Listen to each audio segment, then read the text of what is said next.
అసలు ఎస్ఐఆర్లో ఏం జరుగుతుంది? సవరణల, చేర్పుల, కొత్తగా 64,000 దరఖాస్తులను అయోమయంగా ఎస్ఐఆర్ స్పష్టత ఇవ్వనటువంటి ఈసీ. అయితే బీహార్ కొనసాగుతున్నటువంటి ఓటర్ల జాబితా ప్రత్యేక సమగ్ర సవరణ ఎస్ఐఆర్. ఈ ప్రక్రియలో రోజుకో వివాదం తెర మీదకు వస్తుంది. ఈ ఎస్ఐఆర్ ప్రక్రియ అయోమయంగా సాగుతుంది. సవరణల కోసమని చేపట్టిన ఈ ప్రక్రియలో వాటితో పాటు కొత్త చేర్పులు కూడా భారీగా చోటు చేసుకోవడం అనేక అనుమానాలకు తావిస్తుంది. మొదటిసారి ఓటు నమోదు కోసం అంటే ఏకంగా 64,000 మంది దరఖాస్తు చేసుకున్నట్లు సమాచారం. ఎన్నికల సంఘం వెల్లడించిన తాజా ముసాయిదా అనంతరం 10 రోజుల్లో అంటే మంగళవారం నాటికి కొత్తగా ఓట్ల నమోదు కోసం 63,571 మంది దరఖాస్తు చేసుకున్నారని ఈసీ తెలిపింది.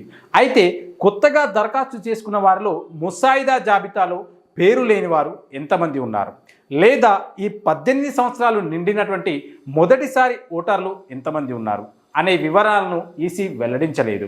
అధికారంలో ఉన్నవారికి లబ్ధి చేకూరడానికే ఈ ఎస్ఐఆర్ నిర్వహిస్తున్నారనే ప్రతిపక్షాల విమర్శలకు తాజా పరిణామాలు బలం చేకూరుతున్నాయని the register of electoral rules యొక్క 1961 యొక్క రూల్ 13A ప్రకారం ఓటర్ల జాబితాలో కొత్తగా పేరు చేర్చుకునేటువంటి వ్యక్తి దరఖాస్తు ఫారం 6Aని నింపి సంతకం చేయాలి.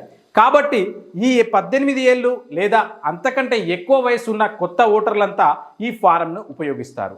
అయితే ముసాయిదా జాబితాలో పేరు లేదని సంబంధిత అధికారులను సంప్రదిస్తున్నటువంటి ప్రజలను ఈ ఫామ్ 6Aని నింపమని ఆదేశిస్తున్నారని బీహార్లోని రాజకీయ పార్టీల నేతలు అంటున్నారు. అంటే ఒక వ్యక్తి దశాబ్దాలుగా ఓటు వేస్తున్నప్పటికీ అతని పేరును ముసాయిదా జాబితాలో లేకపోతే ఈ ఫారం 6Aని నింపాల్సి ఉంటుంది.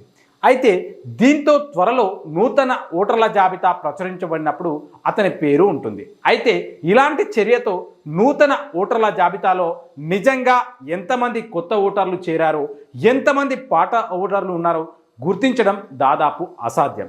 ఈ పరిస్థితి గురించి మాజీ ఎన్నికల కమిషనర్ అశోక్ లావాసా మాట్లాడుతూ బీహార్లోని ఎస్ఐఆర్ను కొత్త ఓటర్ల జాబితాను తయారు చేసే విధంగా పరిగణించడమేనని తెలిపారు.